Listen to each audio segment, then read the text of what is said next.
Hello, my amazing humans. Thank you so much for tuning in.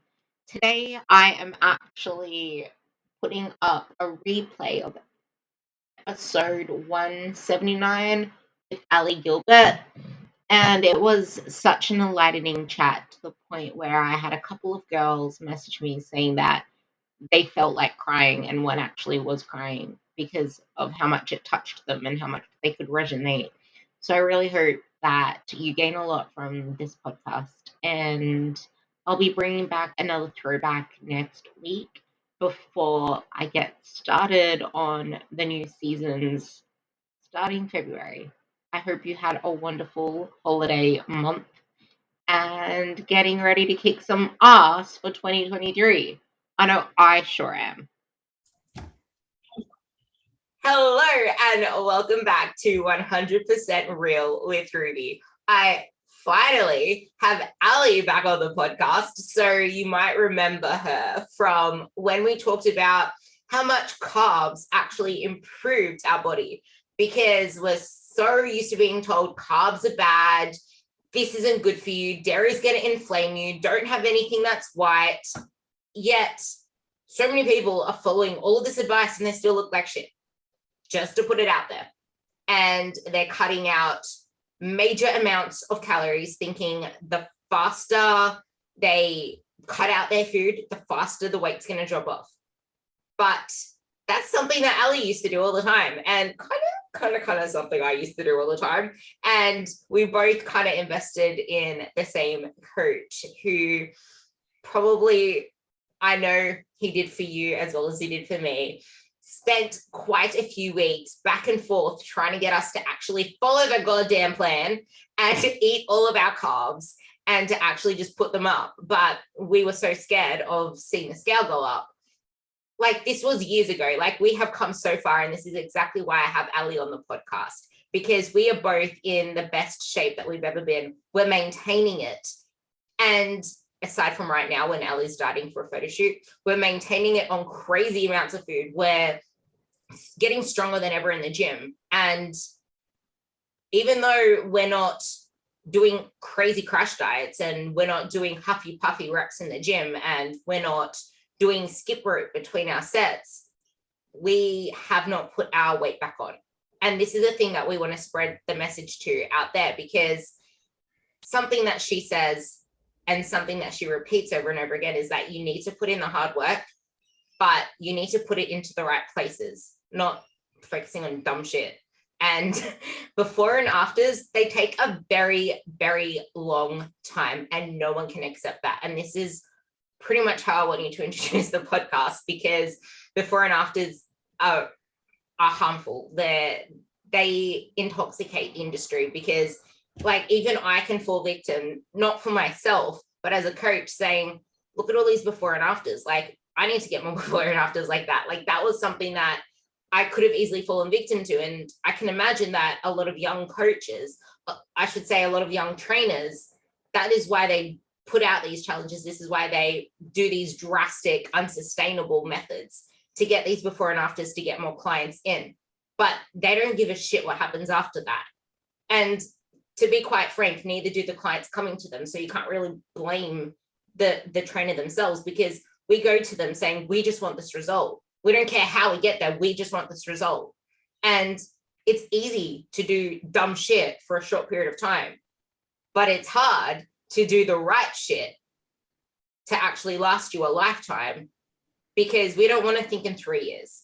Every time I mention, do you think about yourself in 3 years' time, I get the rebuttal, yeah, but what about the people that do 5-week boot camps? What about the people that do 12-week challenges? What about the people that get on stage? They do it fast. I want to be like them, says a person hardly eating, working their ass off, and doesn't know the importance of recovery. So I'm going to lead this over to Ali, let her talk about her little history with everything in the past and how we should really just stop using coaches just for weight loss. Thank you, Ruby, for having me back on. And yes, this is such a big topic, especially now with the new year coming, because, you know, weight loss is such top of mind for so many people. that they feel they've been struggling with the same 5 to 10 pounds, and it's the same 5 to 10 pounds they've been losing over and over, and they may gain, I should say kilos. It's the same kilos that they're gaining and losing over and over. And you had mentioned that we had, been maintaining our weight. And it's funny because, for those who don't know, I had to move my wedding 4 times over COVID, which resulted in about a 2-year prep for my wedding. So obviously I wasn't dieting that entire time, but it seemed like I was prepping for something. And my wedding was this past August.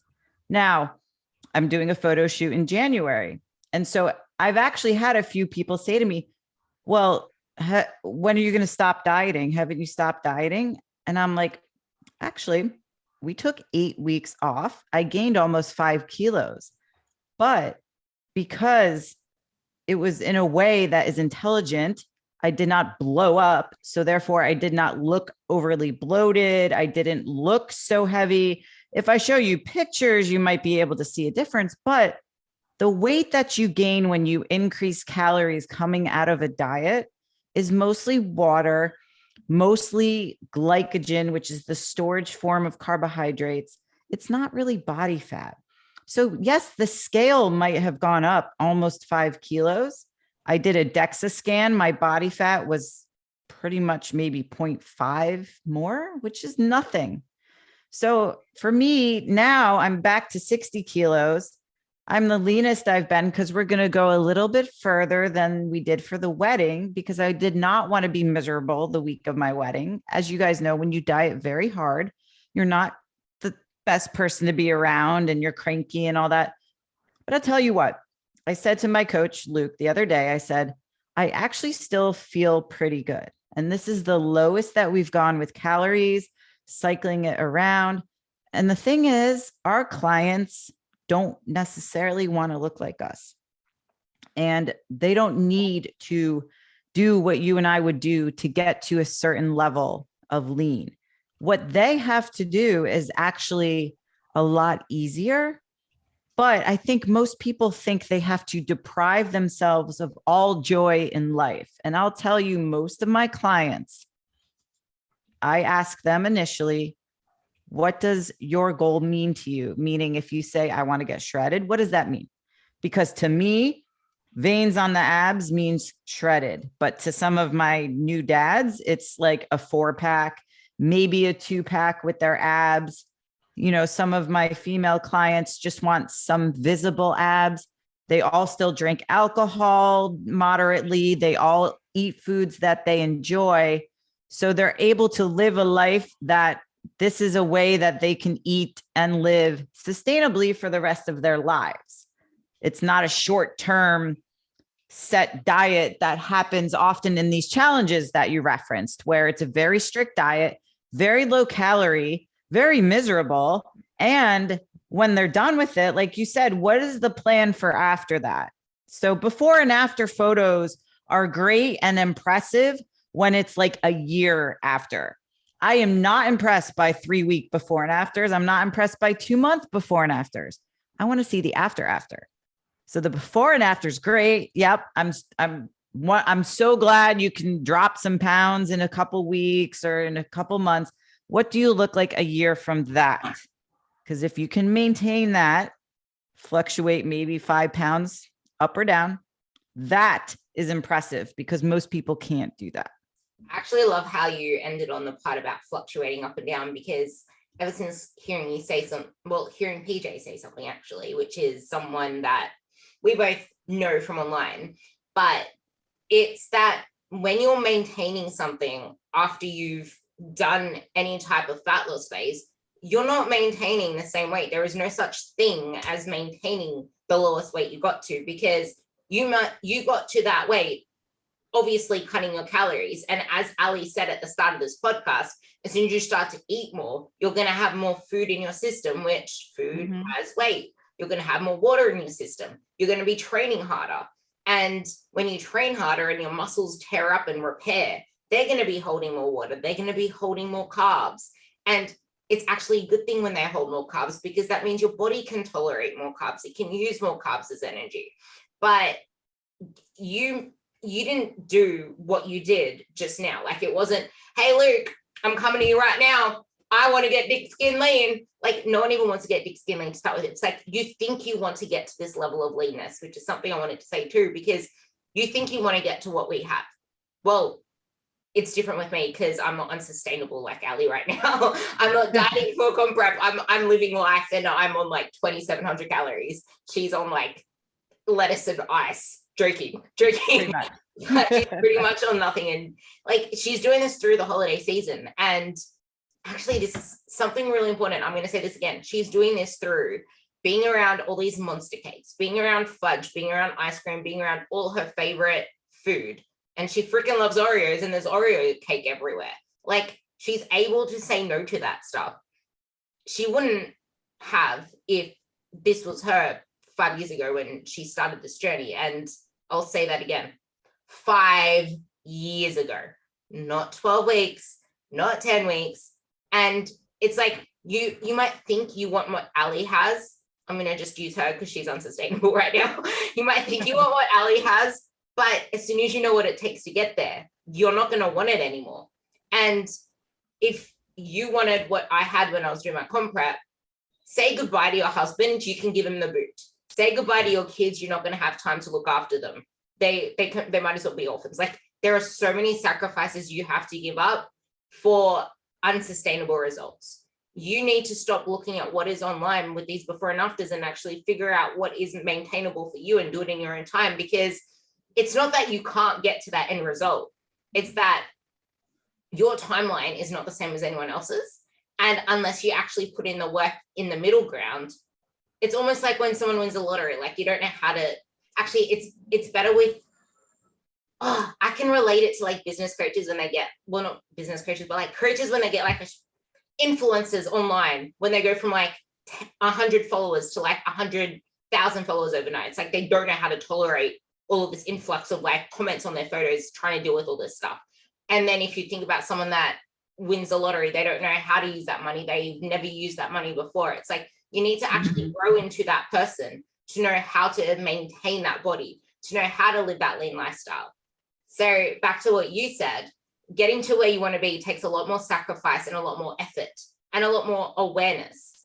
So you need to like dip your toe in and take yourself there. But if you walk 50 miles into the woods, you have to walk 50 miles back out. So let's talk about that and rewind back to how we both started pretty much. But yeah, back to young Ali, when you signed on with Luke, the like how you had to actually bring yourself to a place where you could start a diet, because you can't just start a diet off the bat. Like, what she's eating now is for a short phase. Like, this isn't it like a 8-week prep for the shoot, or 10-week? I'm 6 weeks out now. So it's about 6 to 8 weeks for this shoot. On right. What she's on right now for her calories.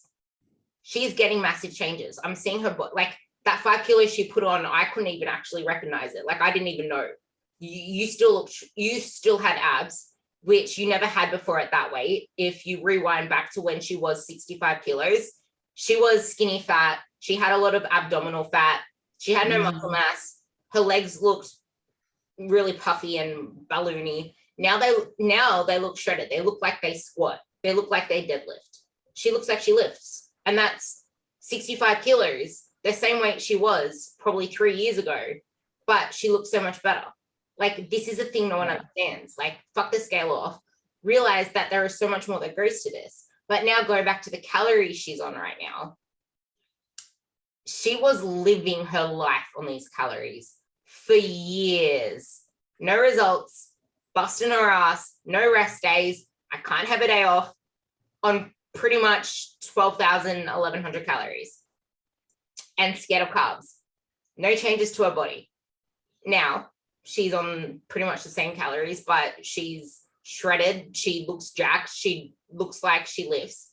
So tell me about this.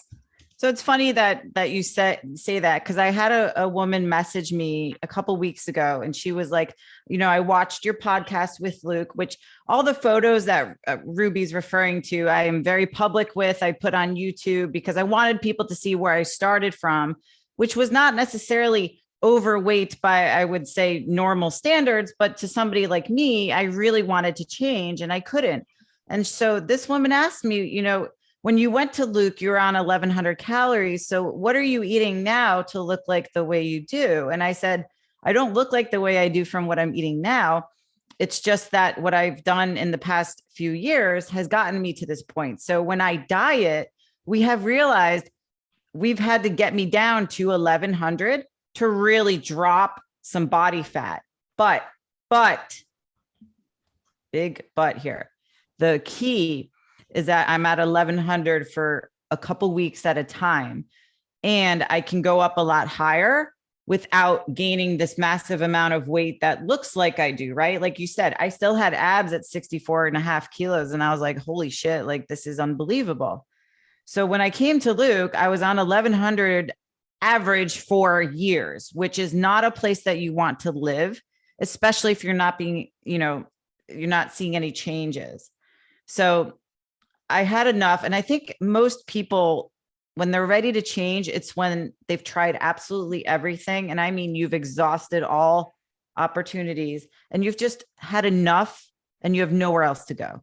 I had nowhere else to go. I am a fitness professional and I still could not help myself, as most of us can't, because we overthink. And I did what most women do. As soon as you start eating more carbs, you see the scale go up, you freak the fuck out and you're like, oh my God, I can't eat these carbs anymore. So when I came to Luke, I was like, I will do anything you say. And of course, they had me eating more carbs, went straight to maintenance calories, not even a reverse diet, because honestly, the quicker you go to maintenance, the healthier it is, but it does suck psychologically. And I freaked out and they had to bring me down to 1,800, which is still a massive amount from what I was eating. I gained maybe 3 kilos at most.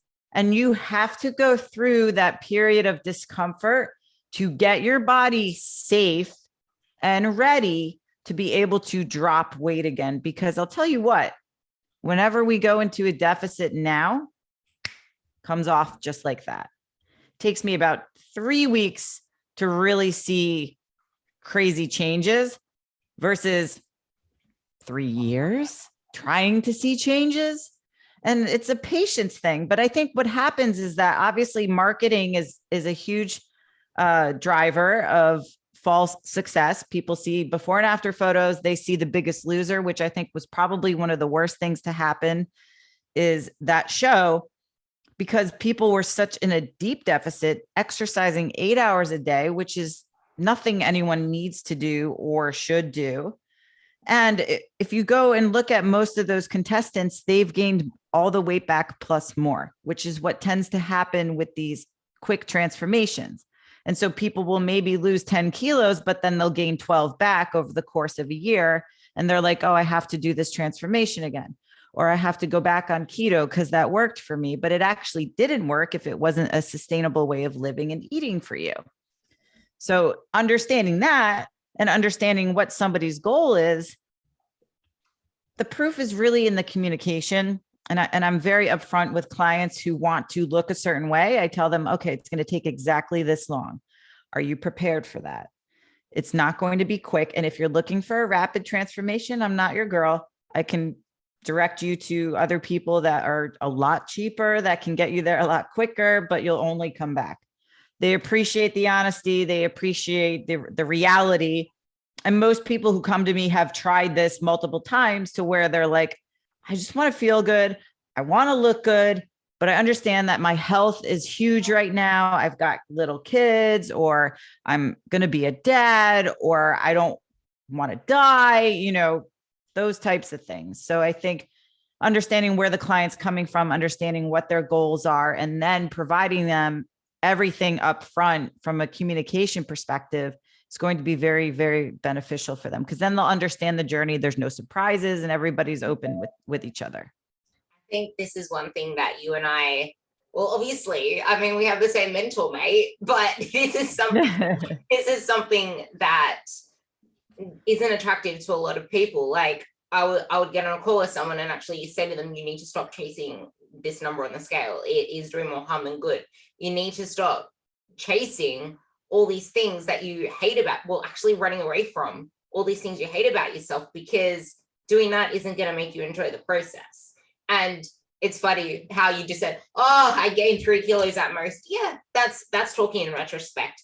In the moment, she freaked the fuck out. She messaged the shit out of Luke and said, I'm gaining weight. So I like, put yourself back into those shoes, because I feel like that's where a lot of people are still stuck. That's like, we're going into a new year now, and this podcast is going to be a very special podcast. Obviously, you're listening to it released right before the new year, but a lot of you people are just thinking about how much you regret a lot of choices you've made going into the new year, how you're probably still the same as last year. But I said this in one of my posts, the post where I was talking about the 6-week challenge I have coming up. We have a few more weeks, a couple more weeks until the new year.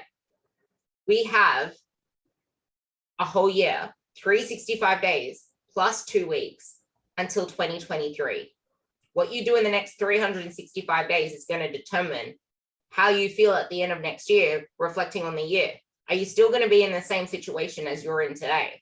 Because if you are, that's on you. That's on you and your choices you make. That's on you trying to repeat the same shit that obviously isn't working for you. If it's not working for you, why do you keep doing it? Ali, why did you keep doing it? Because you did not change. You did not change a single thing. Like I was there too, but I want you to put yourself back into those shoes, because your body was not safe.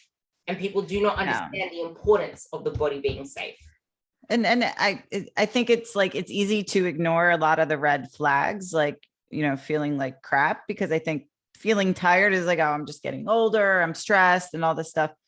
I actually like did not really listen to Luke or Shane for a while. Like I listened to them maybe 75%, but again, I'm 40 years old now. I've been in this industry also for 20 years. So it's tough for me to trust somebody else. So I'm like, I know my body better. I'm going to take this supplement. I'm going to take that supplement. Like they would constantly make fun of me for that. Granted, I like that type of banter. So the fact that Luke and I get along very well is because he can yell at me like that and call me out, and I don't get offended. Maybe it's because I grew up near New York City. Whatever. I train mostly guys because I can talk to them very honestly and, you know, curtly like that. So I know one thing that many females are afraid of, that I was afraid of, that still will creep up in my mind sometimes, is that you feel like if you do gain weight, it's never going to come off and you're going to keep it forever and it's going to stay there forever, never, never, never. And it's never going to leave. That comes from our failed attempts at trying to keep off weight that we lost in an unsustainable manner. So obviously it's going to come back on rapidly. And again, not necessarily in the form of body fat, but a lot of water, a lot of glycogen. However, if we're not eating enough to support the strength training, to build the muscle, to develop that quote toned look that most people covet, then yeah, of course you're going to fear that you're going to never drop the weight, because you're not adding muscle tissue. You're going to add body fat if you keep abusing yourself with these yo-yo type of transformations. And I understand the mentality and the fear surrounding the weight never coming off, because I totally thought I was this complete outlier who, you know, having breast implants and having a parasite and all these unique things made me completely different from having the inability to drop body fat. Now I got rid of the parasite. I got my breast implants out. I still had to do the work in order to achieve fat loss. It's a lot easier now. If I put weight on, it'll come right back off. And you know how I know that? Because I've been through it multiple times and I trusted my coach. I would watch the scale go up. And I even had days, Ruby, where I was like, God damn, the scale went down today. I wanted it to keep going up and maintain up, because I knew the more I got my calories up, the easier the weight loss will be in the future. It's the hardest thing to tell yourself that. It is the hardest thing. And trust me, ladies who are listening to this, I have been there. I get it. This shit does not come easy to us, even though we live and breathe and do this every day. In fact, because we live and breathe and do this every day is why I have a coach, because I can't look at myself objectively to see what is outside. I'm too in my head. So I had to trust somebody, put my head down and listen to everything that they did, because that is what you have to do, is just listen to your coach and trust the expert that you hired for a reason. Because we need to know, if you binge, we have to know there's a way to handle it. If you're not eating the calories, we have to know there's a way to handle it. But I'll tell you this, if you hit your calories and chronometer consistently, the process goes a lot quicker and it's a lot easier to make changes. And then you see stuff happen a lot more consistently versus this, I'm going to go under my calories. I'm going to stay slightly under because that's better. No, we set those numbers for a reason. We want you to hit them for a reason, because eventually you're going to realize that eating more calories does not equate to body fat. We forget when we step on the scale, if it goes up, sometimes that means muscle. And guess what? If you gain muscle, when you go into a diet, it looks toned. It looks chiseled. You drop body fat. We got to stop thinking that the scale going up is only body fat. It's so many things. If you're dehydrated, it can be that. If you didn't poop, it can be that. But you could also gain muscle mass. It's very, very likely that if you're putting the time and effort in the gym and eating what Ruby or I set for you to eat, we're not giving you an excess of 3,000 to 5,000 calories. Like, we would not do that to you. It's muscle. And then when you lose the fat, it's the toned look that you want. And then you're happy. And then life is grand. Like, that's the thing. It's like, it's not the high calories that's doing it to you. It's your body not feeling safe. And if your body isn't feeling safe and you keep yo-yoing about and not actually just trusting your coach, trusting the plan, that's when your body starts to fight back, because it's like you're getting given your calories, you're getting given whatever, I'm going to say macros because you need to eat your friggin' protein, but you're getting given your macros for a reason. And I used to be that person that always wanted to shortchange mine a little at, like, when I started out, because I was like, oh, if I actually hit this, I'm going to get fat. Like, that was my thought process too. And your body has a lot more resilience to calories than you think if you do the right shit. But if you are like old Ali and old me, actually, I don't think I actually did this one, like old Ali, and actually doing like all these crazy circuits, doing huffy puffy training. Mine was the no rest days. I fell into the no rest days trap, but I hated huffy puffy shit, never did that.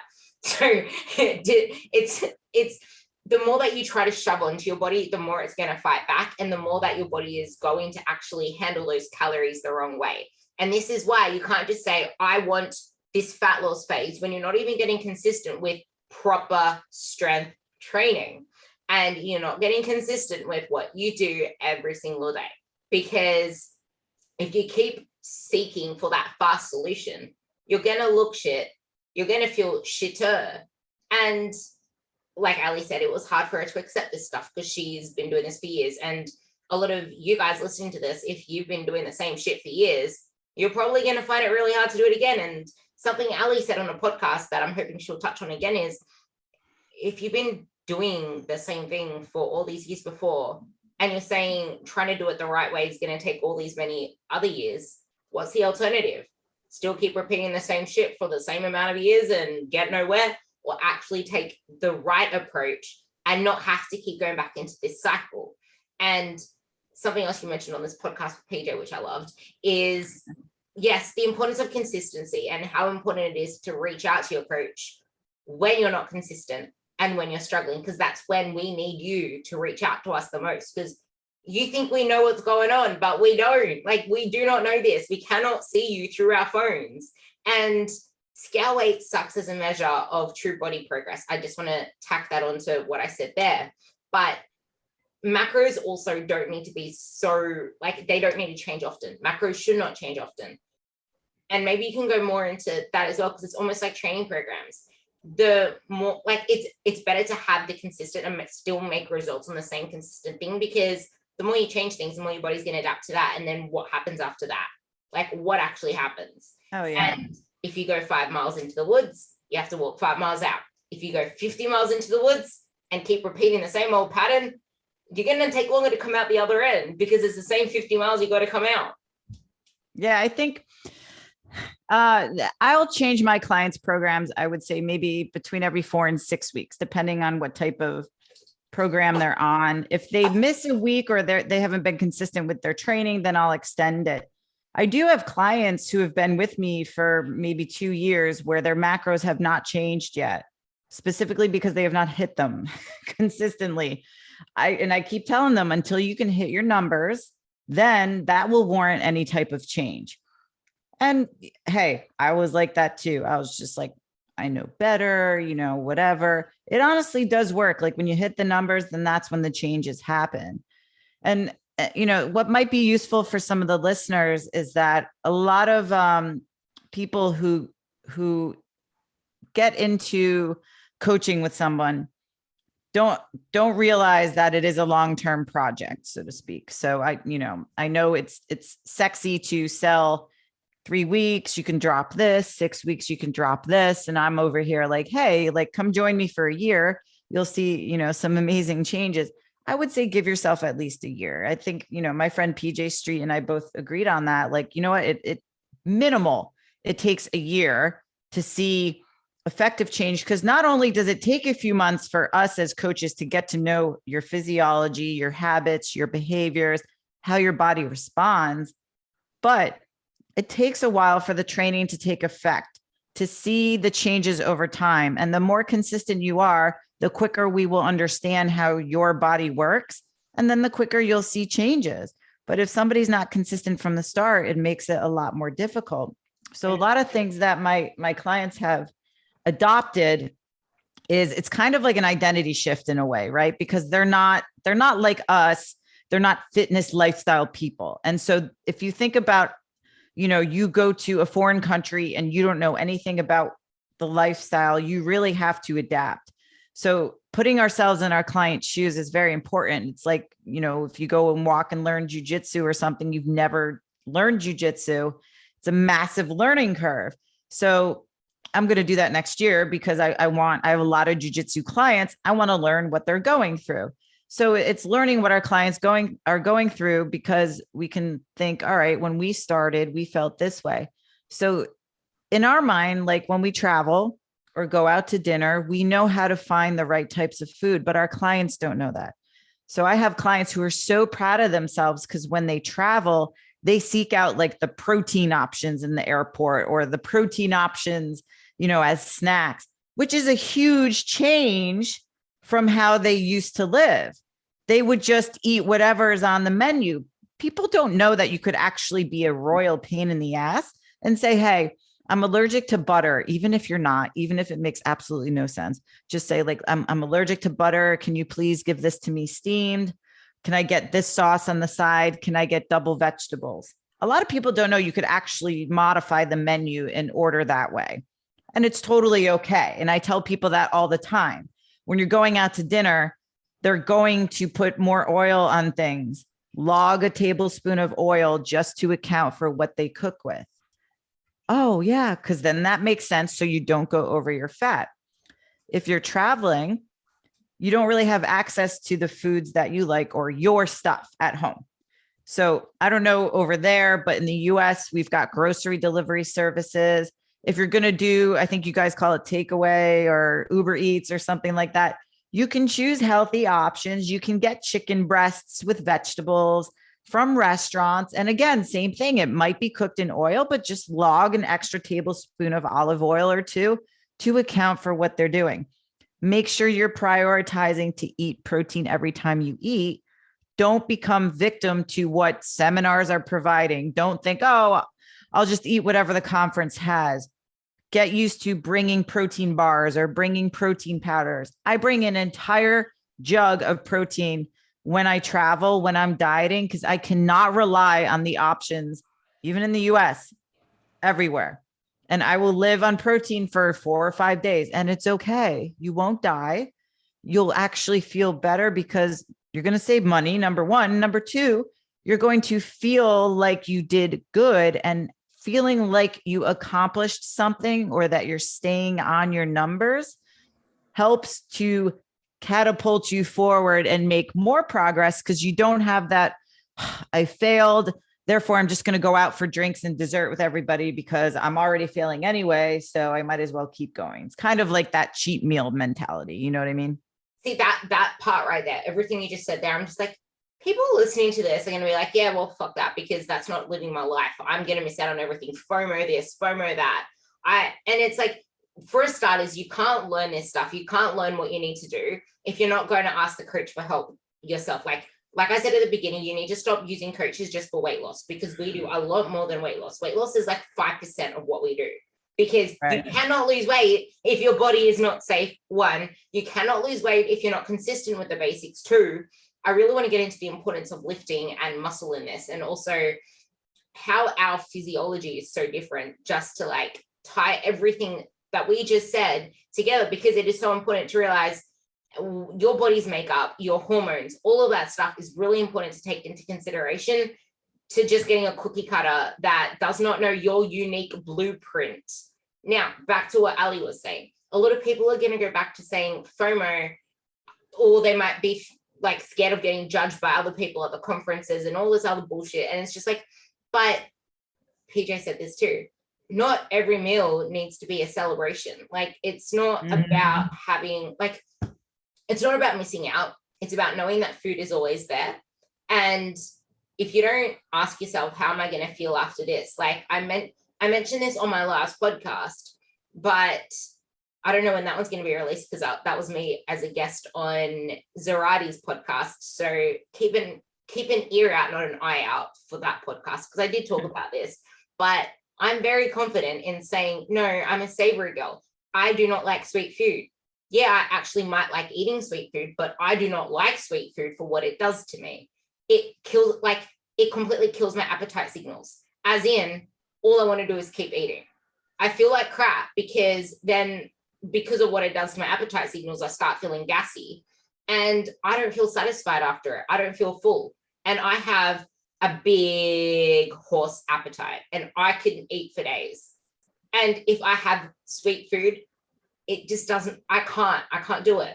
And then if I go out and I'm not eating something that makes me feel good, or I have something that I know is not going to be so beneficial to me mentally as well as physically, I actually don't even know what it feels like, because I haven't done it for so long. But I do remember that when I used to do that, I used to feel oily, greasy. I used to feel sluggish the next day. I couldn't perform well in the gym.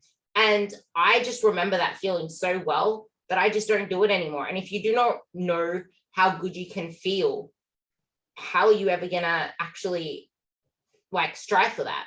You need to keep doing some good shit continuously and actually celebrating the wins, which we don't do enough, to actually get this chain of, hey, this actually makes me feel good. I want to do this more often, because now I can think clearer. Now I'm a better mom. Now I can actually learn better, have better mental clarity. I can actually perform more in the gym. But people don't realize the importance of lifting and muscle in this, because your body is going to fight you, and it's not going to let you lose any fat no matter what you do until your body feels safe. But also, most people are under muscled. I can say that to the cows come home.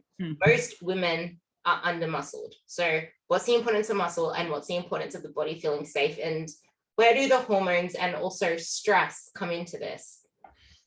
A lot to unpack there. So we'll start with like the importance of muscle. So where do I want to start with that? I would say, when you're a young woman, I would say that a lot of the social pressures are about being smaller. Maybe not so much nowadays. And it's funny, because when I grew up, like in the 90s, it was all about having a small flat ass. And I played college soccer, and I had a big bubble butt, and we were always covering our butts on the soccer team. And I remember like being so excited going to college and being like, these girls can share clothes with me, because nobody else had quads and a butt. And it was really weird. Now it's like all the rage, and all women do is like butt exercises. And it's like in to have a big butt, which I find hilarious, because we did everything we could to minimize that. which just shows how over time and how ludicrous it is that certain parts of your body are like trendy or not. But I digress. So anyway, the reason I bring that up is because had I actually started strength training for my butt in, when I was 12 or 13, I would probably have a gigantic, round, firm butt by now. But we kind of like missed that window where we were trying to avoid it. Like on the soccer team, we were supposed to lift a certain amount of days a week, and we would go into the team weight room and we would all undercut ourselves. We would not go as heavy as we could, but we pretended we did because we were so scared of exploding into this bulky muscle, when in reality, that bulk was the alcohol we were drinking on the weekends and the crap food that we were drinking at 2 a.m. because we had, pizza takeaway at our leisure. We know a lot better now. And I majored in exercise science. You would think that I would know the science, but no, that went straight over our head. So I think a lot of women fear that still, getting bulky, getting big, all of that. I can totally appreciate when you start lifting weights, your jeans get tighter, your clothes get tighter. A big problem for me with my wedding dress is making sure my back fit in it. Like I wear size large and extra large sports bras, and my boobs are like a -A. And it's only because my back is so wide. I had breast implants. I took them out. I have literally no chest, no fat tissue. And now with as lean as I am, it's like there's maybe a nipple with some skin. Like there's nothing there.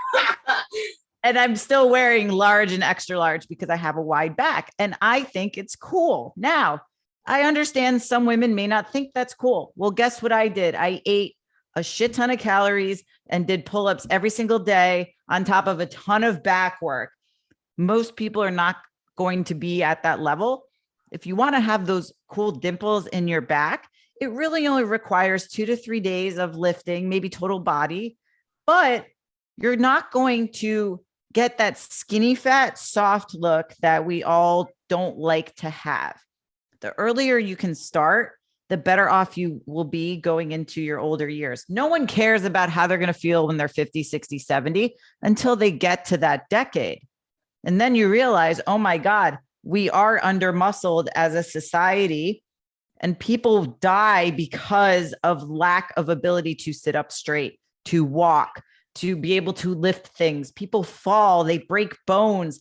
That is not strength. So the stronger you can get and the more muscle that you can have going into menopause, going into, andropause for guys, the better off you will be from a fat loss standpoint, from a toned standpoint. You'll actually be better able to tolerate carbohydrates. It is so much better to have more muscle, and it is so difficult to put on. I've been lifting since I was 15. It is taking me maybe 3 to 5 years to actually fully sculpt what I want, because I wasn't consistent since I was 15.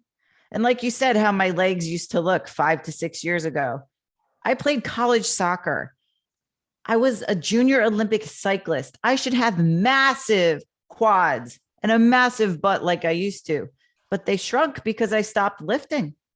Oh. And then boom, all of a sudden the past few years, I start lifting, I go heavy, I go consistent, I eat enough. My butt's coming back. My quads have gotten a completely different shape.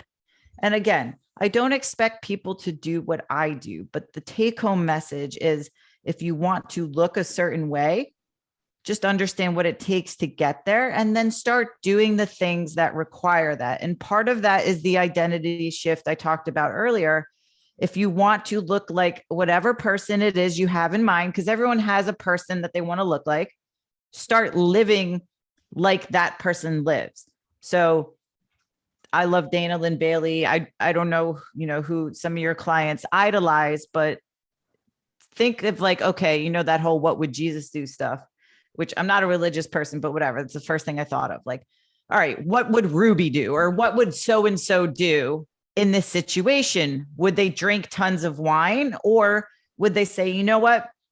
I'm good. I'm going to get a Diet Coke. I'm going to have a steak and some vegetables. Start living and start adopting a different identity, a fit person identity. So it's kind of like fake it till you make it. So start living like the person you want to look like until you start looking like that person. And I mean, it's an easy example to use myself just because literally last week I went out to dinner with my husband and two of our friends in the fitness industry. They ordered like this Asian fusion of like, it was sushi with steak and plantains and pork belly and like all this delicious stuff. And what did Allie do? Allie had low carb day. So Allie had ceviche, which was octopus, which is very lean in lime juice. And I had to order steamed lobster tail, no oil, no butter.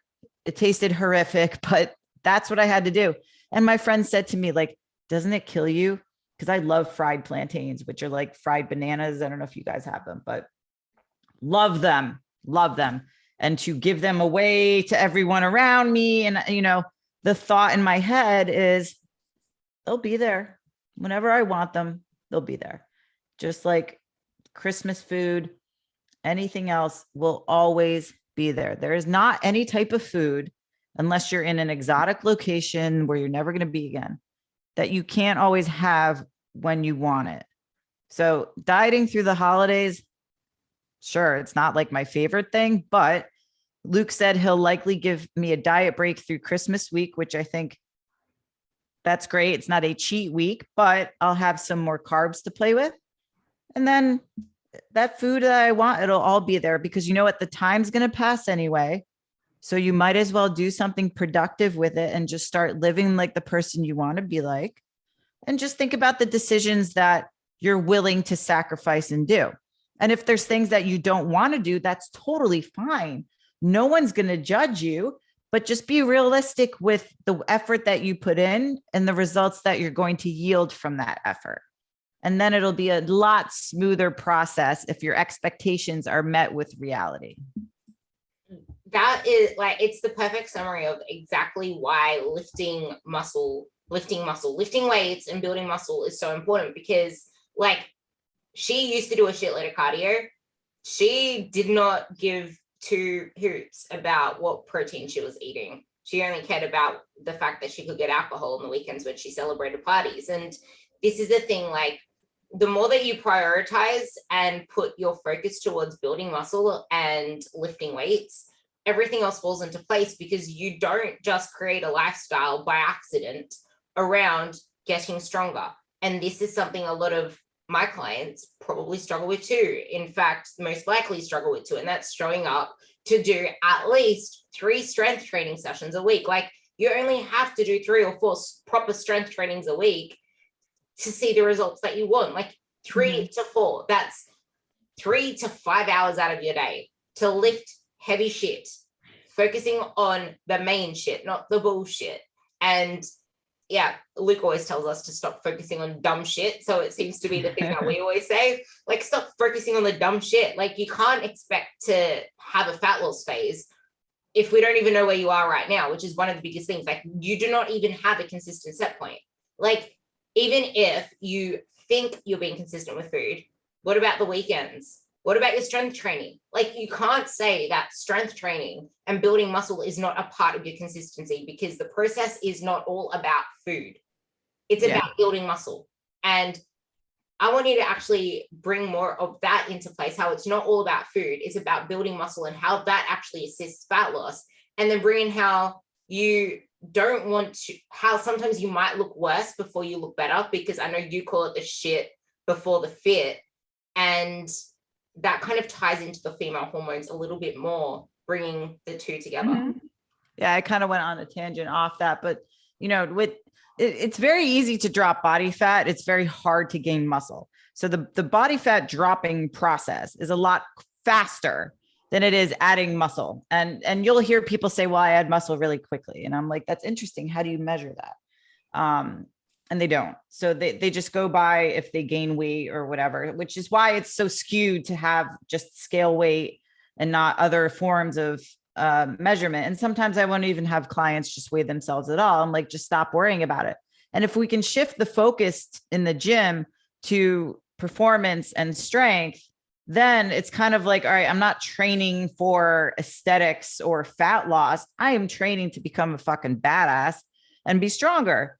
And that's why I love doing loaded pull-ups, and I will post those videos until the cows come home, because women tell me it's inspirational. Men tell me it's inspirational. Cool. If you want to do pull-ups with a kettlebell hanging off your waist, get at it. I'm not training for fat loss when that stuff happens, because guess what? Fat loss is a byproduct of you improving your performance in the gym. So what does that mean? If you set out to gain, or if you set some personal records, like I want to get one full pull-up with my body weight by the end of the year, awesome. Go after that. If you want to have, a body weight front squat, if you want to do stuff like that, that's more likely to get you the results that you're after, versus saying, well, I got to train really hard for 45 minutes in order to drop body fat, because that's not really how it works. You kind of need to have a combination of huffy puffy exercise, like you said, and strength training that requires 3 to 5 minutes of rest in between, because that shit is really cool. And nothing is more empowering than when you go up in reps or go up in weight or go up in whatever, because you're achieving a personal record. That is really cool. And honestly, like, I don't really train for aesthetic stuff as much as I diet for it. Like, people respond to diets for fat loss. Not everyone responds to exercise, but you can always get stronger. You can always lift more. It's just going to take a little bit longer. So start to find what you enjoy. I actually had a new client ask me the other day, and he doesn't love strength training, but he said, how do I get to love working out? And he's a golf professional. And I said, so what do you tell people when they say, how do I get to love golf? Because golf is really frustrating to learn. And if you're an athlete and you learn to play golf and you can't hit a ball that does not move, it's really demoralizing at first. And I said, what do you tell people? And he's like, well, I try to figure out why they don't enjoy it, and then ways that we can work on that. I said, all right, why don't you enjoy working out? It's really hard. And I said, that's an honest answer. It is really hard. What part of it do you enjoy? And he's like, oh, I don't mind riding the bike and, doing maybe a half hour of like some body weight exercises to start, because body weight exercises, although not easy, it's a little bit easier than doing dumbbells and stuff. I said, okay, start with what you enjoy. And I used to get mad at people, or not mad, but I used to, I guess, poke fun at like people who only did Zumba and Peloton and whatever. They enjoy it. And I'm like, that's great. I'm glad you enjoy it. Let's sprinkle in some strength training now, because it might not be the most fun to you right now, but it's going to give you the biggest benefit in the long term. And then once they start incorporating that, then they're like, wow, this is really cool, because I got 10 more pounds on my squat than I did 2 weeks ago. And then it becomes addicting. It's like seeing more abs, or seeing different lines in your body, or seeing, your clothing size drop. It becomes addicting. And then it becomes a lifestyle. But at first, it might not be the most enjoyable thing for you. And that's okay. Find what you do enjoy, because some movement is going to be better than no movement. And then if you can find a way of adding some sort of resistance training to what you enjoy to become enjoyable, then that's a home run. But not everyone loves working out. A lot of us are obsessive about it, but there are days that we wake up where we're just not motivated to go. Fitness professional, we're not born with like the gene that gets us out of bed at 5 o'clock in the morning. We're like, oh my God, I can't wait to go to the gym. That doesn't happen every day. And it's okay. You don't have to have that gene. You just have to do something. And then as soon as you work your way up to actually doing proper strength training, actually focusing on the results and how it makes you feel, because it's like, yeah, you can do all of this other like bullshit stuff in the interim until you get to that level, but you can't want the results of these fitness people without doing that work. Like, if you want to stay comfortable with doing circuit training or doing CrossFit WODs or doing CrossFit classes, we're doing all of this huffy puffy bullshit. And I'll mention that part later. But if all you want to do are these circuit sessions, but you want this body over here, which is made by strength training, made by lifting heavy, your work is not aligning with your desire. You can't have expectations without the commitment to the work that gets you there. And you said it in quotations, know what it takes to get there and do those things. You can't just want someone's body without doing what it takes to get there, because that's ridiculous. And you're just going to cause yourself more stress and do more dumb shit and chronically diet, crash diet, do all this dumb shit, trying to get this body because you don't want to do the actual hard work that gets you there. And it's about doing hard work, not working hard. And this is the thing you need to realize. And back to that whole, as soon as people start doing all this dumb shit because they don't want to do the work to get there, that was you. And it's hard to accept that sometimes you're going to look worse and feel psychologically worse before you can look better, because you're in such a shit, unsafe, just hormonally wrecked, metabolically wrecked, not damaged, wrecked place. So like that can be a good way to transition out to where we both are now, and then we can sum up with how we both are now. But I really want to talk about this. You have to be okay with doing something different, because you've been doing all this other shit before. Like, you're 50 miles into the woods. Let's start at 50 miles into the woods. What happens now? Mm-hmm. So it comes down, I think I had said to Luke once, like, you have to do something over and over again to realize it either works or doesn't work. So I think people have to be fed up with not getting to where they are enough times. And I have clients that are still resistant, and they'll still mess up, and then they'll realize, okay, this is not working. And that's another reason why this is such a long process, and it takes at least a year, because sometimes people don't believe that they can actually do what they have the potential to do. And once they get their shit together, then we're a year into it and it's like, oh, cool. Like, this works. That's okay. We have all been there. Like, I did a lot of kettlebell work. I did bodybuilding stuff like in my early 20s, and then I kind of ditched it and then got into other stuff. And the last 3 years is really the only time that I've followed a program, because as a fitness professional, you're like, oh, I can do whatever. I don't need to follow a program. It's the best thing ever. Like, I love going to the gym and knowing exactly what I'm going to do. And I didn't have to write it, because if I wrote it, it would be pull-ups and deadlifts every single time. That's so stupid. Luke gives me stuff that I never in my right mind thought I would ever do in the weight room.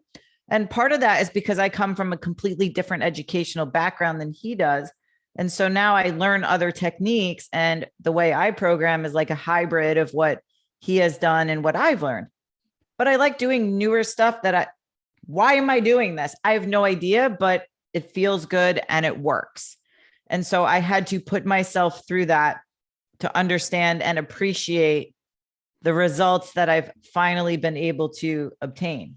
And it's hard to see the forest through the trees sometimes, especially when you're in a place where you may be looking worse and you're thinking like, well, I'm supposed to start looking better. But our bodies are resilient, but they also have to go through a change. It's kind of like car maintenance. Like, you roll up to your mechanic and you're like, hey, I want, this type of carbon fiber or whatever on it. And then I want you to put this exhaust on, and maybe I'll also go for a color change, but we'll put a vinyl wrap on it. Okay. That does not take 5 minutes. Like, that is a process, and that is something that requires stages of production, and your body's the same way. You can't just throw everything at it all at once. And we're all guilty of looking at someone and saying, damn, I want to look like them, and I want to look like them tomorrow. Ask somebody next time you see someone in the gym who looks the way you want, how long have you been lifting? Truly. Because if they give you an honest answer, it's going to be longer than 5 months. It's going to be an appreciable amount of time.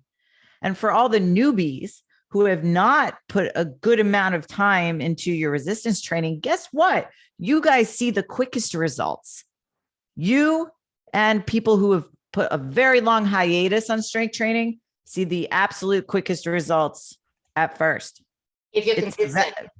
It's the veterans that we see the results the slowest. So we have to be meticulous. Other people can be 80% doing what they need to do. I would say even 90, you get even better results, but you don't have to be perfect. So don't let good be the enemy of perfect, or don't let perfect be the enemy of good. Just start getting it done. We're all going to complain and want things quicker and instant gratification because that's the world that we live in right now. But have you ever been satisfied or proud of something that you put very little time into? Or has it really been the projects that you've spent an enormous amount of work and put all into it that you're actually the most proud of? It's such a good question to think of. And you mentioned newbies see the quickest results, and this kind of ties back to the whole, I want my fat loss phase now. It's like, you're not even doing like consistent strength training. You're not consistent every single freaking day. Stop focusing on dumb shit and focus on what you need to do every single day. Show up to your strength sessions, and you don't need to put labels on shit. Like, stop putting labels on things you need to do, because you don't even, like, that's why we are here as coaches. That's why you should be hiring a coach or a professional. Like, yeah, it's a luxury, but it's one that's going to save you a lot of money down the line, instead of trying all these dumb fads and bullshit and then implicating your health and then spending it on all this other healthcare later on. Like, a coach is probably the best investment that you can ever make into your future to actually save you more money, to save you life. Like, literally, it's saving you life. It's saving you stress. It's saving you worry. It's saving you body hate. It's saving you from all this lack of confidence that you don't have, because you think that you need to be perfect instead of just better and good enough. And then there are people that live 24/7 for their businesses, for their family, and don't realize that it's still important to have someone to guide you there, doing the minimal effective dose that you can manage. Because anything that you do, if you can't do a lot of it, at least do what you're doing the best that you can do, because it's better to put 100% into 20% than not put any effort into that 20% that you can do and then get no results or feel any better and just be a worse person for those that you love. And something else that I wanted to tie that into is when you said that, ask them how long they've been training for. Like, I get asked whenever I used to get asked on the daily when I was actually doing the powerlifting stuff. There's a good example. When I was doing powerlifting, lifting heavy, I didn't get all jacked up and manly, but I still get asked now, girl, I love your legs. What do you do for them? Girl, I love your body. I get asked how old am I sometimes. I'm like, why does my age freaking matter? It has nothing to do with my age. It's how long I've been training for. And to answer that question, 6 years, almost 7 years, actually 7 years. Like, that's my answer to that question, because our age has nothing to do with it. It's how long have you been consistently putting in the work that you need to put into, because that overrides anything. Because you can be 40, you can be 30, you can be doing absolutely nothing and get no results, or you can be 40, 30, be doing consistent shit for 5 years each and have similar results. And also put off menopause, because you are actually sending anti-aging signals to the cells in your body. And that's why I wanted to talk about the CrossFit stuff, because people might be like, oh, there's this person doing CrossFit over there, I want her body. CrossFit didn't give her body. Like, I actually get so frustrated at this, because I used to say, but that person has a nice body, she's doing CrossFit, I want to do CrossFit. Like, I could easily have fallen into that trap once upon a time, because we see people doing like stupid classes at our local CrossFit gym and we want their bodies, or we don't even think about the fact that we might not want their bodies because they're skinny fat. So you have both. Like, most people that do just CrossFit are either still under muscled, over fat, or skinny fat, under muscled. They're the people that are probably just doing CrossFit. Like, the CrossFit didn't get them their body. It's what they did before. Isn't that right? Totally. And it's CrossFit, what they did intelligently was very intense exercise for a very short period. The problem, and I talked about this in my last lecture last week, the problem was when they got together with paleo, and a lot of people ended up having issues because paleo they don't allow you to have rice. Diets with labels and rules I just don't love, but I understand why, because people want to be a part of something. They want to feel a part of a community. And that's what CrossFit provided. And if everyone's eating that way, then you're going to want to eat that way too. It was just very intense exercise that demanded more carbohydrates than people could get through sweet potatoes. And so looking that way may happen initially, your body may change, but again, you still have to eat a certain way to maintain that. And these people were likely athletes. They did a lot of other, different things before they started CrossFit, because CrossFit was only, I think 2009, 2010, it started to become popular over here. And so, it's easy to look at somebody and be like, man, I want to look like that. Think about why people look a certain way. So there's a famous slide of a marathoner against a sprinter. And we used to use this slide and say, well, you don't want to look like the guy on the left, who's the marathoner, because he's really skinny. You want to look like the guy on the right, who is more jacked and a sprinter and all that. And we would say, well, you have to do HIIT training in order to look like that. Don't do steady state or aerobics. Okay, we've completely shifted. The pendulum has swung. We're now looking at the other way. And, we're demonizing cardio still. And now people are starting to embrace it a little bit more and realizing you kind of need a mix of everything. But people will say, well, I want to have a cute runner's body, so I'm going to start running. And I say, well, that's great. I'm a big fan of doing things you enjoy, as I mentioned before. But people look cute and small when they run because they're built for that sport. I am 5'3". I played basketball in high school. I did not get any taller.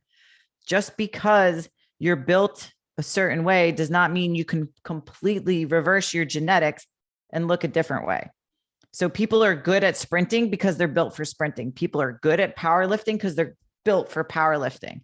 Same with swimming, same with basketball, and same with marathon running. They are built for that sport. You cannot change your anthropometry completely by just saying, well, I'm going to start running so I can look like that.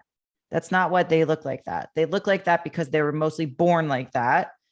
But yes, playing a certain sport can push your muscle fibers to look a certain way, but it's not 100% guaranteed. And it's not going to happen when you're 30 years old. It's not going to happen midlife. So understanding the application and how you train and what you're good at is what you should pursue. That's going to take you places. And yeah, you may end up looking completely different for you. That's the thing. It's you for you. Else. Yeah. Stop comparing yourself to other people. Because you mentioned something about the marathon runner. You're a cyclist, but you still look skinny fat. You were still under-muscled and you weren't happy with your body. It's as soon as you start to focus on feeling stronger, getting stronger, being your best self, and then just embracing your wins and your progress along the way. And yeah, you might not like the work of it until you actually start to fall in love with the results that you're feeling as well as getting. And that shit doesn't happen overnight. We said it at the beginning, like it takes at least a year to feel it. And like we are both testaments to that.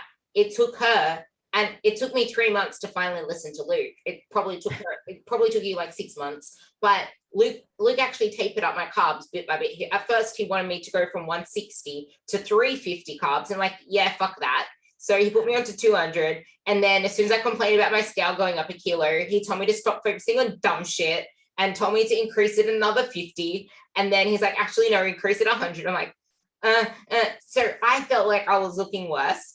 I thought I looked worse, but then I actually don't even know, because I just used to send my progress photos, but then I compared them 6 months apart and I looked so much leaner. We spoke about this on our last podcast. Go and listen to that. Ali and I both got our carbs increased, got our food increased massively. We freaked out about the scale going up. We weighed about 3 kilos heavier after going up and down like a yo-yo for a bit, because our body, like, scale weight is not just friggin' fat, which is why I don't actually want any of my girls to use a scale. I actually say no scale, because the more you focus on numbers, the less you're focusing on your internal signals and how you feel. And if you have a coach, that's their job. They're giving you the shit to do. You just need to be consistent with it. And when you're not, reach out to them, because they give you a plan because they expect an intended result. And as long as you are doing the stuff, then you're going to get the result that they expect. If you're not, then that's what you need to report to them. If you're feeling shit, that's what you need to report to them, because the scale is not a successful barometer of anything. You're stressed. You guys should change it to pounds, because I make my clients change it to kilos because they're not going to do the math. And so it doesn't mess with their head as much. I remember Luke had me do that and I'm like, I'm not going to freaking do the math. I still don't do the math. I think the pounds would freak people out more because the pounds move up a lot more. It's just like, I went up 5 pounds. But I know for people to be like, I'm up 400 grams. Like they don't know what that means. See, it works better in the reverse. But I want to sum it up talking about where we both are now. Ali before her diet, because we don't want to talk about this little unsustainable phase, because it's the fact that she was at 60, she's at 64.5 kilos as her average, eating a ton more food, a ton more carbs, training her ass off. And I don't remember, actually, I'll tell you a quick story because I don't think you know about it, but I'm now maintaining. I have not tried to, I never really wanted to lose weight at all, really. I just wanted to go from I'm not comfortable around, I think that the scale usually reads 61, but I'm not comfortable usually when the scale's above 61. I actually haven't weighed myself since this time last week because I'm doing weekly measures now because I don't really give a shit about the scale. If I remember to weigh myself, because I forgot today. It's like, I don't really care anymore. It's like, I want to know that I feel good when I'm in the gym and I feel good in my booty shorts. Like that's the stuff you need to focus on. Because okay, it comes cool to track the scales, but you're not like, you can get so tied up about that scale going up and down that you're not really tuning into how do you feel in your body. And you can let that stop you from making the moves that you need to make to improve your body because you're too focused on what that number does. So stop looking at the scale, literally stop looking at it. It's why I did, but I was only doing it because I'm keeping one of my friends accountable. So we both usually do a weekly weigh-in together because But back to what I was saying, the last time I did a cut was when I wanted to do my marathon race. It's actually really funny when you say, what are you doing right now? I love your legs. I got that compliment all the time when I was running. What do you do for your leg training? I'm like, funny you say that. I'm training 3 times a week, probably like 2 leg exercises on each of those. They're heavy as shit because that's all I do in the week, but I hardly train my legs, to be honest.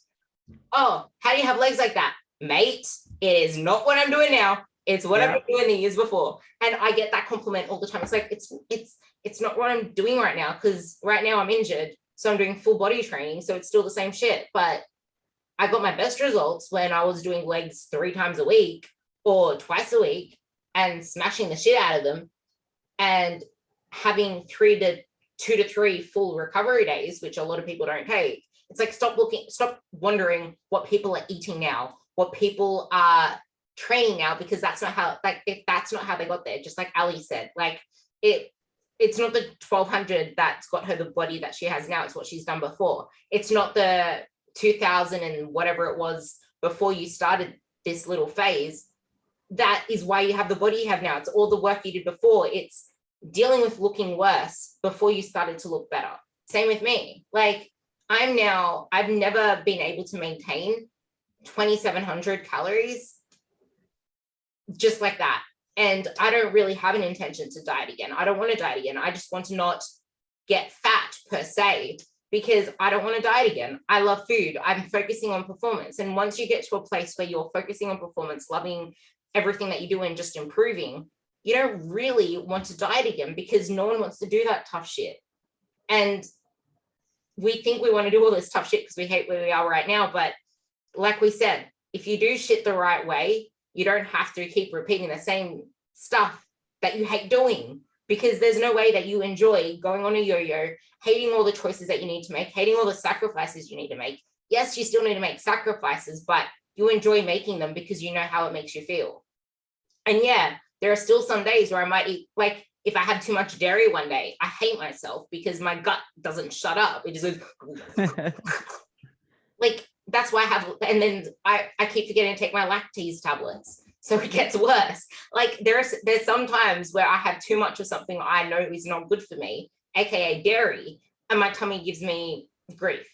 And it could be anything, but you can make it, food doesn't need to be boring. Make it work for you and something that you keep consistent. But people get bored. They want entertainment. Or can I change this exercise? Can I change this meal? It's like, you can't change it. It doesn't need to change into a whole new friggin' recipe. Just change. That made me laugh. I was thinking about that today because right now I have 2 different workouts, but I lift 4 days a week. So I repeat the workouts twice. And I'm like, man, some of my clients would have a major conniption right now doing the same 2 workouts twice during the week. Like I actually like enjoy improving each time. So it's funny because it's ADD, program ADD, like, jumping from different workout to workout. You don't even give yourself a chance to improve at what you're doing at that moment. So it's a tough space to be in, the fitness world. And it's like you wouldn't take somebody you saw who's an accomplished academic on a TED Talk and say, hey, what did you learn in the last couple of months that got you here? And they'd be like, excuse me, this is a lifelong education that I've had. People who have PhDs, they didn't get to where they are because of the 2 months of schooling before that. So it's the same with, building a body. If it's too good to be true, it is. And the people on Instagram that a lot of our listeners are looking at, even us, a lot of these people have great technology to edit photos and videos and look a certain way. And you know what? The ones who have a lot of followers that do TikTok videos and stuff all day long, they're being paid to do that. So literally they have no kids, they eat, sleep, film videos, train. That's all they do. So it's understanding where you are in life too. Like if you just had a baby, probably not going to be jacked in 3 months, and that's okay. All my new dads, I tell them, your testosterone levels will drop. You're not going to feel as good as you did in the gym the last however many years. Our goal for the first year of having a kid is to mitigate stress and the effects of stress and lack of sleep. That is the goal. Can you maintain a certain body doing that? Absolutely. But don't have expectations of looking like IFBB pros when you just have a newborn, So it's helping people understand where they're starting from, where they can end up, and the process to get there. Because it is very convincing, a lot of these different programs and stuff. And there's a lot of education to be had with nutrition and everything. Like one of my clients the other day asked me, what can I eat for breakfast? I'm sick of eggs. And it made me realize people still perceive eggs as breakfast food only. And I was like, ground turkey, ground beef. And like, he was so confused because there are still many people that don't think of food for breakfast. They just think of breakfast. Like, we've all been conditioned to think like, Fruity Pebbles and cereals and toast and stuff is breakfast food. So it's so weird. Like I remember the first time somebody suggested to have like meat for breakfast. I'm like, what? Like you're going to have steak and eggs, just take away the eggs. Oh yeah. That actually just got me thinking too. My mom has the best breakfast. She has Cocoa Pops for breakfast. And if it's not Cocoa Pops, it's butter on bread. Mom, you don't need enough protein. Yeah, I had baked beans on my bread. Okay, cool. You had like the tiniest amount of baked beans in your bread. Most of the time, all you have is jam on your bread. I don't see the protein there. Like people don't like, her thing is Cocoa Pops. She eats Cocoa Pops all the time. She actually used to think there's protein in fruit. Like you, because she eats fruit all day. But it's like, there are just the most simple steps that you need to realize before you actually, like the whole point of me saying that is that you need to realize you need to graduate at levels, know where you are starting from and the process it takes to get there and manage your expectations. But I think the best way to sum all of this up is don't just think that focusing on your food, tracking your food, doing the workouts, having a coach, getting a coach is all about weight loss.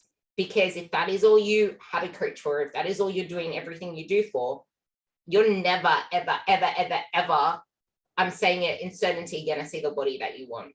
Because that Absolutely. Is 5% of the picture, literally 5%, because your body will not do what not only your mind isn't ready for, but your physiology, aka the health status, the blood status, the hormonal status, the metabolic status. If that isn't in the right place, your body isn't doing anything. And if your mind isn't in the right place, you're never going to make it out the door. And, you know, I'll encourage people, totally had a brain fart as to what I was actually going to say. Why does that happen? Because it's Friday night here, Allie. Totally escaped me. How would you sum all of that up? The managing expectations and realizing that fat loss is only 5% of the whole picture. Oh, now I know what I was going to say. It's a lot of people will find themselves saying, well, I know what to do. I just have to do it. And I'll say, totally understand. Lawyers know what to do. Doctors know what to do. They don't lawyer themselves. They don't doctor themselves. They hire experts. That's why I have a coach. That's why you have a coach, because we believe in the product of coaching. So even if we know what to do, more so than our clients, and we have, you know, hired somebody, it's because you need somebody to take you through that process and objectively view that. So don't be afraid and let go of your pride. We all know what to do. And it actually might be way more simple than you think it is, like you said, because a lot of our clients don't understand how food works. Most trainers don't really understand. Like Nutella is a nut butter. Not really, like it has fat, but a lot of sugar. It's really just understanding how to navigate your lifestyle so that you can have pleasure in life and eat a certain way. Because we get asked a lot, well, what's your diet like? And I'm like, it works for me. I enjoy protein powder pudding every night. I like deli turkey. It's a great hack for when you're traveling and stuff. It's not for everybody. That's fine. You don't have to do what I do. I'm going to teach you how to do what is best for you. And then this is something people can do for the rest of their lives. And it has no name. It has no rules. It has no label. It's just what works for them. And then we can help teach you how to navigate when you go out to dinner, because you're always going to have people who think what you do is weird. I will leave people with that. You're always going to have that peer pressure. You're always going to have people say like, oh, you can have one drink. You can have one of these. You know what? I totally can. But what it does for me mentally is more, I feel like I failed if I give in. You know, if you have to hit a certain amount of carbs per day and that one drink or that one dessert puts you over, you gamify things and that puts you over and you feel like you failed. It has consequences that are completely different and have nothing to do with the person in front of you. And most people will make you feel bad about what you're doing because they can't do it themselves. So you kind of have to like churn out the noise and focus on what makes you happy, because that's going to be what's going to get you the best results. There's always going to be somebody trying to pressure you into something else. You will find those that understand your lifestyle. That's why most of my friends are fitness professionals, because they live that same lifestyle. If people make fun of me for not drinking anymore and not doing certain things, that's fine. That's totally fine. I will lift up my shirt and show them why. No, I'm kidding. But I have reasons, like, honestly, seriously, when you get older, like literally alcohol completely knocks me out, but I save it for special occasions. Cause like PJ said, what are you going to celebrate? All right. My wedding, probably after my photo shoot, but otherwise I have no urge to drink. I like chocolate. I like Oreos. That will be my indulgence, but it doesn't have to be every time I get together with friends, because I will have other times I get together with friends. Wednesday night for wine does not have to be a celebration for people.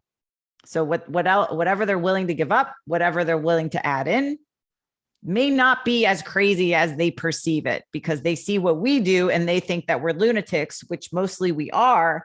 But again, you guys don't have to do what we do to achieve what you are after, unless you want dick skin like we do. But pretty much most of the population does not. I love that. So actually know what you want and pick your battles.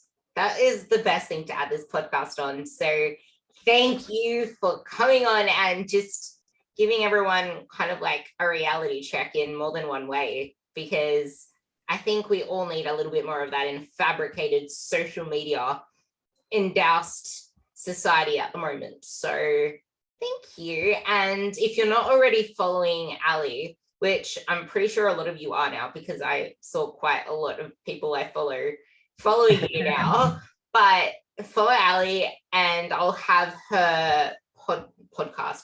I'll have her Instagram link below, because she's actually posting a lot more kind of straight to the point, do the work. Well, not really do the work, but like see what the work entails kind of posts.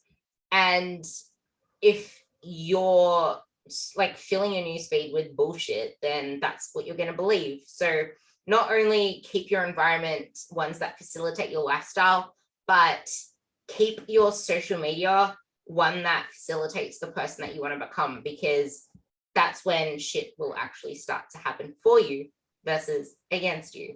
So perfect. Yeah, I'm trying to document, the photo shoot process to show people that getting to that level of leanness is not fun, and they don't need to do that. Yeah. And so I'm showing them what it really entails. Granted, everyone's journey is different. Mine's probably different than someone else's, but it shows what you have to give up to look a certain way. And if you're not about that life, that's totally fine. So I try to keep it real, man. More people need to keep it real. So thank you for having me. I loved our chat. And if you haven't already, click subscribe. I highly recommend it, because there's a lot more knowledge bombs coming your way these days. So thank you for listening.